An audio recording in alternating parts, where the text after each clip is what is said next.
Good morning, dear students. I am Dr. M. Ravi Kumar. Previous class, a discussion about that anatomy of pinus needle.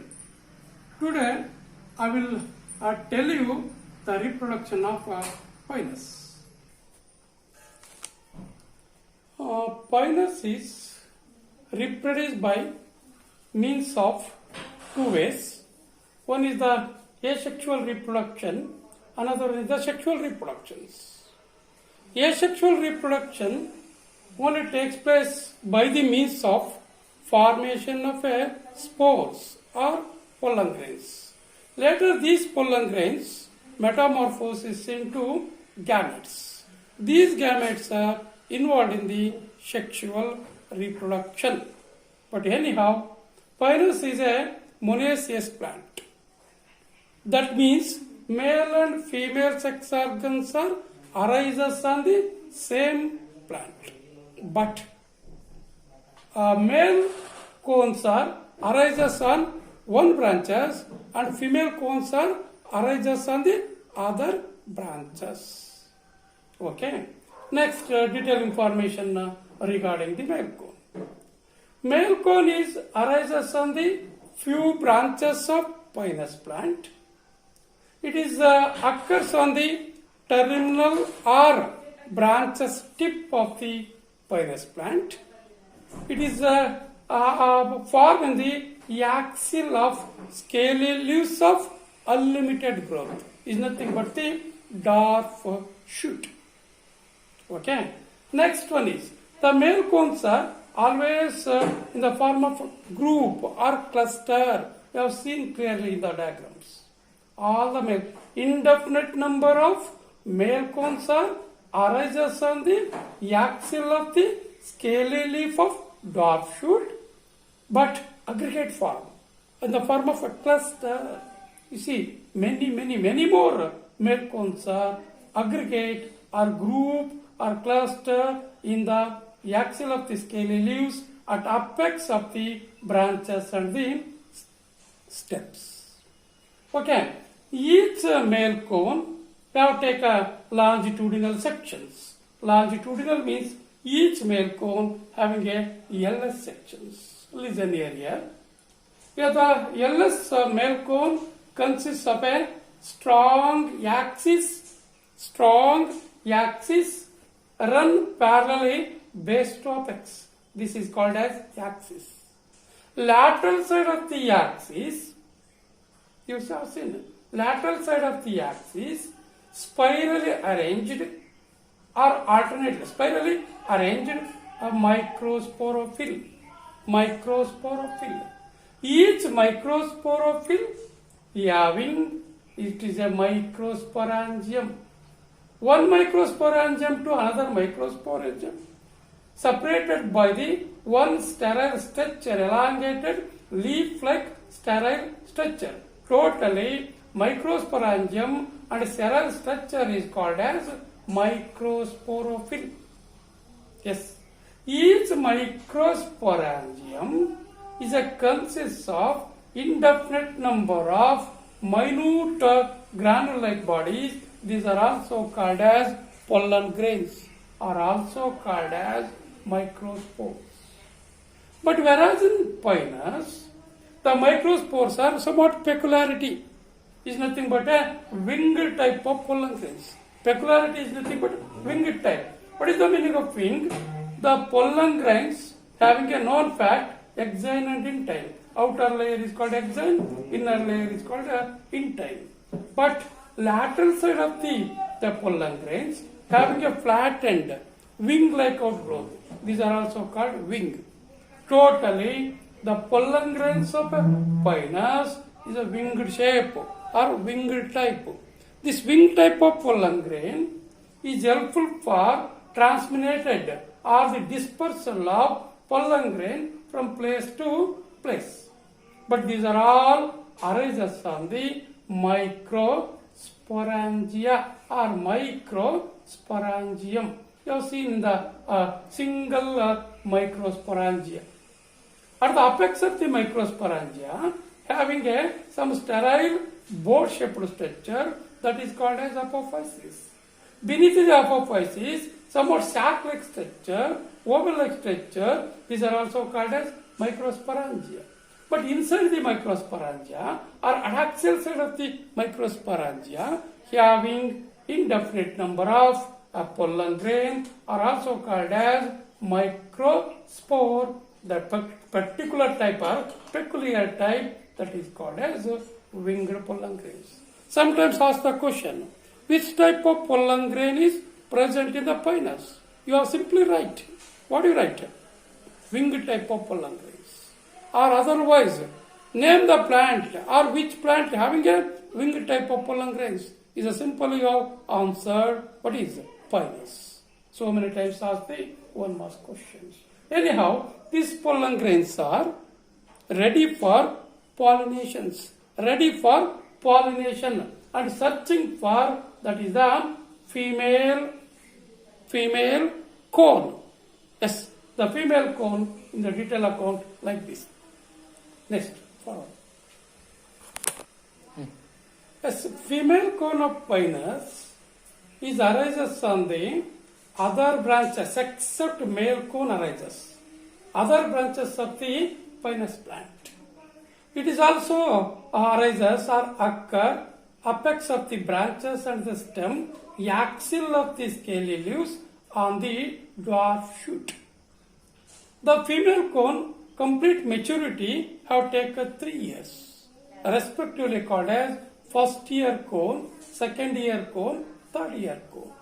Whereas in the first year, you have seen the diagram, whereas in the first year, the megasporophylls are compactly arranged without distinct with each other. Compactly. And the cone size is also somewhat lesser, somewhat small in size. Whereas in the second year, the megasporophylls are slightly distinct with each other. Each megasporophyll distinctly or loosely arranged with each other. The size of the cone is also somewhat elongated as compared to that of the first year cone. Such type of development is always taking place in the second year cone. Whereas in the third year, the cone is fully mature. That means each megasporophylls are individually free with each other, loosely arranged, like a flower is a blousing. Blousing is fully opened. Each megasporophyll is already developed. What is that? Or the ovules inside the each megasporophyll. That is changes in the always third year cone. Third year cone is nothing but the fully matured cone ready for pollination and progressive fertilization is also taking place. You have taken longitudinal sections or LS of female cone. The female cone is also as usual in the male cone. The main axis is run parallelly based to apex. It is also called as central axis. Lateral side of the central axis or the main axis arises the megasporophyll. Listen here the terminology. Whereas in the male cone, sporophyll is called as microsporophyll. In case of the female cone, each megasporophyll is also called as megasporophylls. But all megasporophyll is always arises on the lateral side of the central axis. Each megasporophyll consists of 2 bracts. Remember the word, 2 bracts. One bract is called oviviparous scale bract. Another one is called as scaly bract. Oviviparous bract, scaly bract. Listen here. Oviviparous, scaly bract. Always oviviparous bract is directly attached to the main axis, and always scaly bract is covered to the oviviparous bract.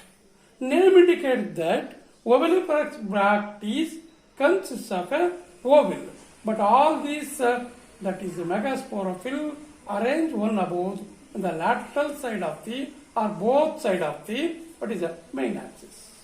What is the role of the bract scale? Bract scale is completely covered to the oviviparous scale. It is a protective for the growing of ovules. And ovuliferous scale is at present beneath the Bragg scales.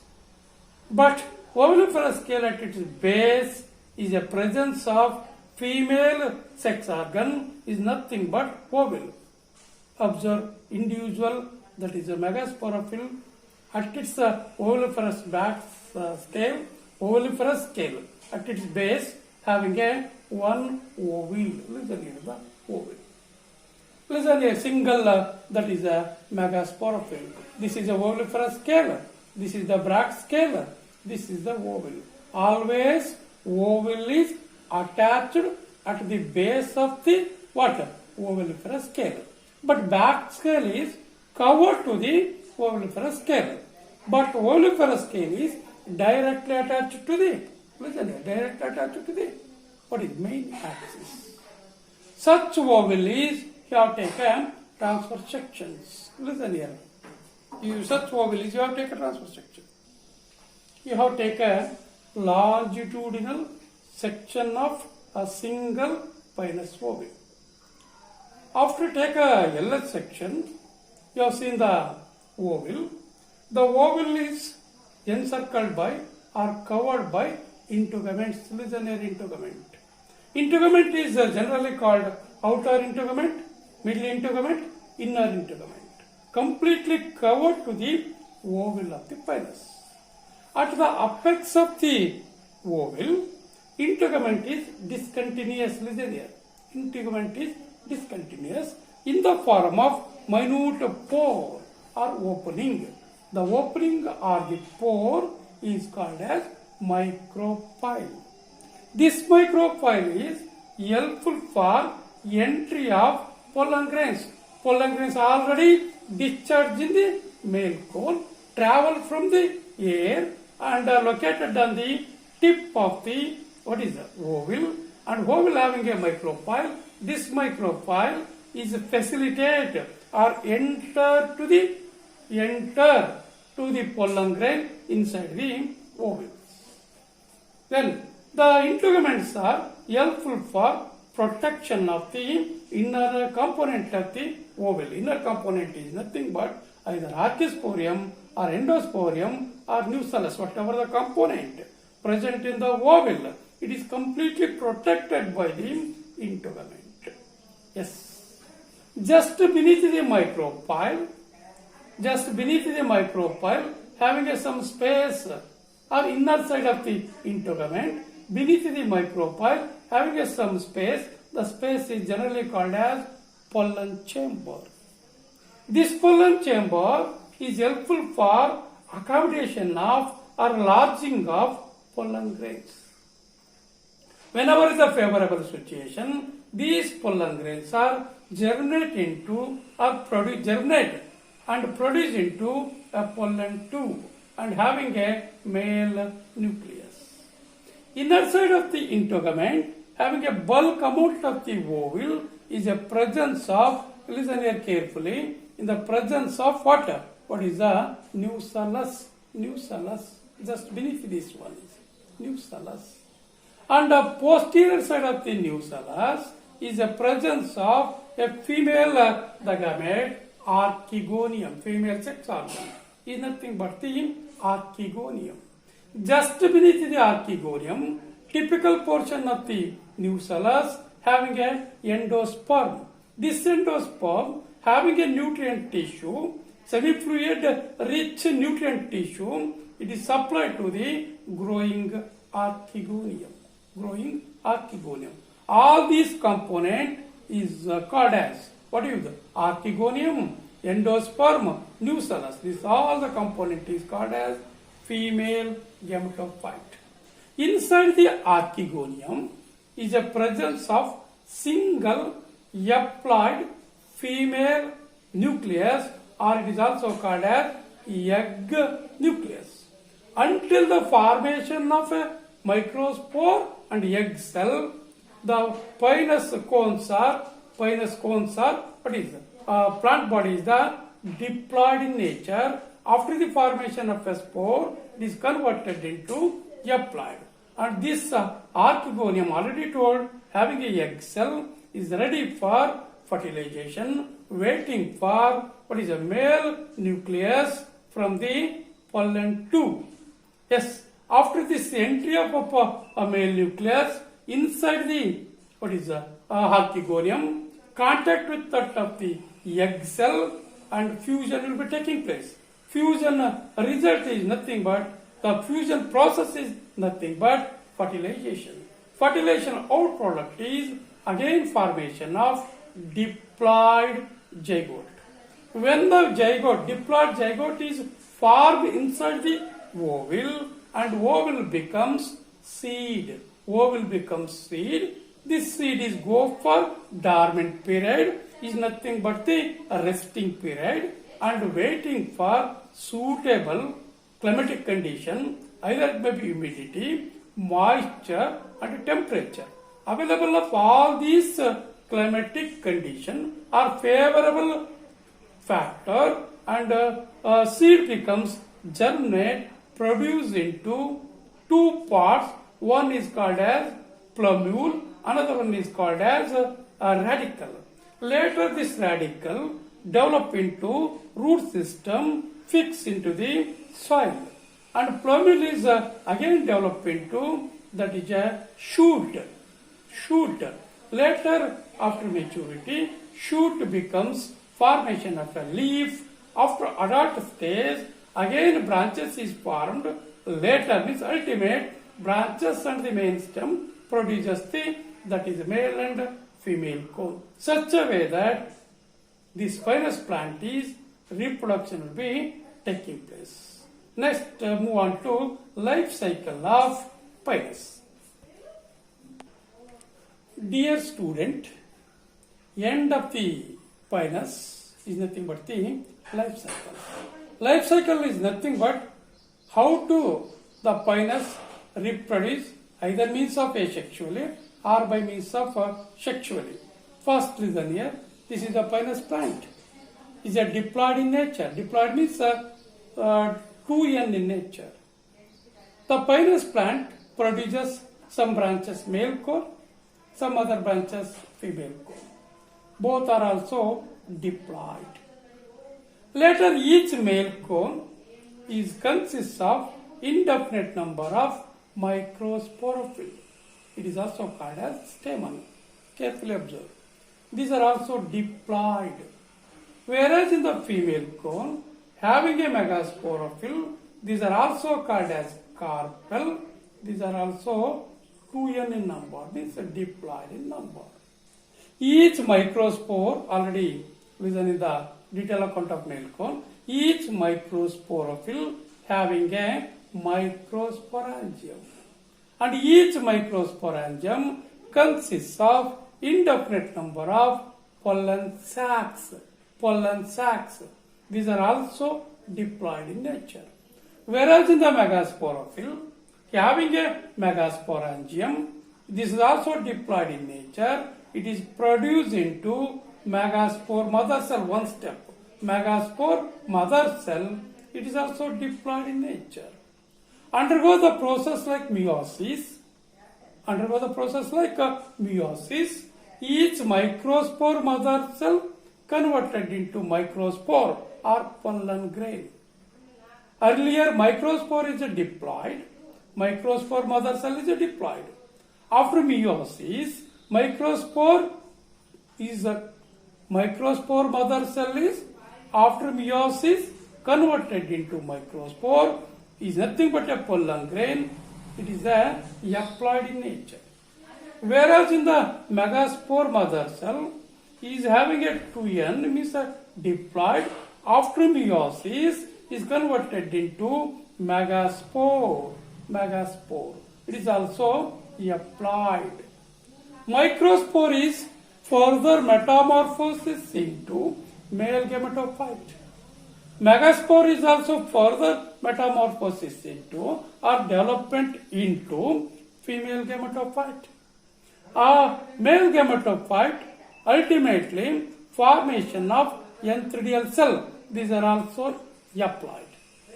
Same female gametophyte is also ultimately developed into archegonium. These are nothing but applied. And enthedial cells are finally developed into male gamete or male gamete. This male gamete also applied produces the enterozoid or male nucleus.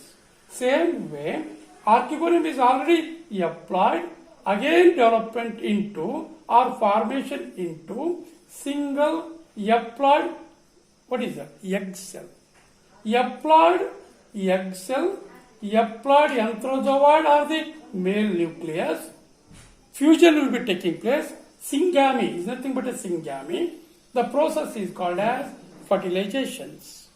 The fertilization outproduct is nothing but zygote formations. Ultimately, zygote is diploid in nature.